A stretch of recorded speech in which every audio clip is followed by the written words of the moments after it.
Bonjour à tous, j'espère que vous allez bien. Voici la suite de la série vidéo Message pour les sceptiques de Dieu.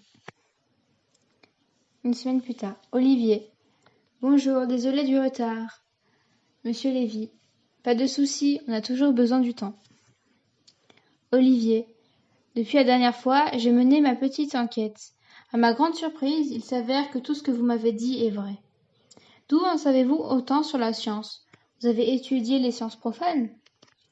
Monsieur Lévy. La science est certes considérée comme une science profane, mais elle est souvent nécessaire pour définir la loi. D'ailleurs, la Bible est remplie de données scientifiques de tout genre, ce qu'il nous est nécessaire de savoir, et de là chacun peut étoffer ses connaissances.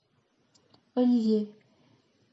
J'ai toujours cru qu'il y avait des contradictions fondamentales entre la science et la religion, des sujets tabous. Monsieur Lévy. Ah oui, lesquels? Olivier. La création de l'univers, par exemple, l'âge du monde, la création de l'espèce humaine. Monsieur Lévy. On s'est mis d'accord que concernant l'espèce humaine, la science moderne n'a que des spéculations à proposer qui ne font d'ailleurs pas l'unanimité au sein de la communauté scientifique. Olivier. Oui, je digère ce petit à petit. Mais concernant d'autres découvertes scientifiques telles que celles qui ont changé la phase du monde comme le Big Bang par exemple. Monsieur Lévy. Que sais-tu du Big Bang? Olivier. Je sais que c'est une découverte attribuée tout d'abord à Edwin Hubble dans les années 20, puis confirmée dans les années 60 par le prix Nobel Armo Pandia et Robert Wilson. Monsieur Lévy. Qu'ont-ils découvert? Olivier. Ils ont découvert que l'univers s'est créé à partir du néant par les constats de variation dans les rayonnements des étoiles, ce qui témoigne que celles-ci s'éloignent les unes des autres. Elles se fuient. Donc à l'origine, tout était concentré en un point microscopique dans lequel tout était contenu. Mais avant ce point, il n'y avait rien. Ensuite, une énergie s'est propagée dans le néant et elle s'est transformée en matière. E égale mc2. Monsieur Lévy. Tu y vois une contradiction? Moi, j'y vois un hommage que la science rend à la Bible. Olivier. Allez dire ça à Madame Boulot, ma prof de terminale. Elle voit en ça la déroute de la religion.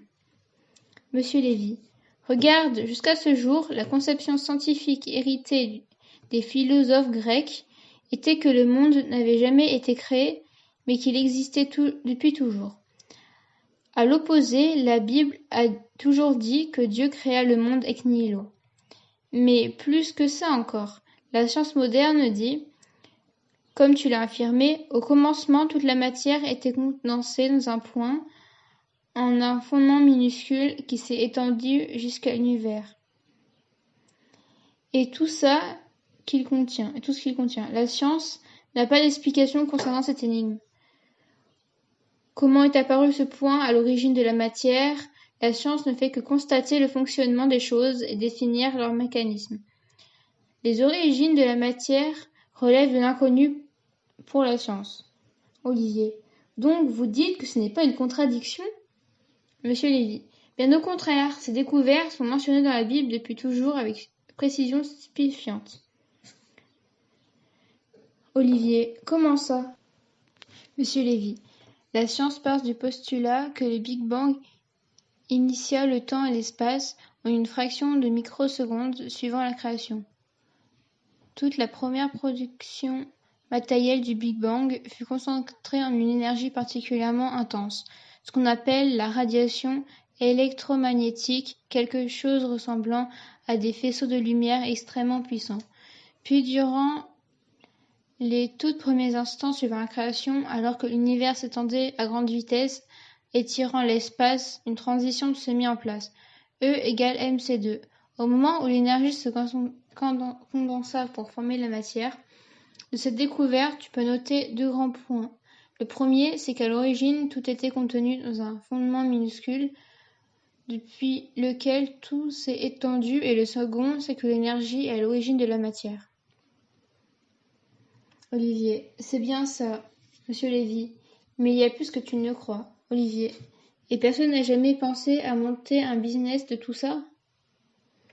Monsieur Lévy. La Bible est le mode d'emploi de l'existence donné par Dieu à l'homme, et le moyen d'entrer en contact avec le Tout-Puissant. Ce n'est pas un livre de sciences. Les sciences qui s'y trouvent sont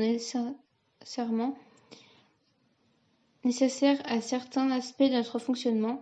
Il n'y a donc pas l'intérêt de se focaliser dessus. Olivier. Je comprends. Il est l'heure, je dois y aller maintenant. Monsieur Lévy, à bientôt, Olivier. Voilà, la suite la semaine prochaine. Soyez bénis.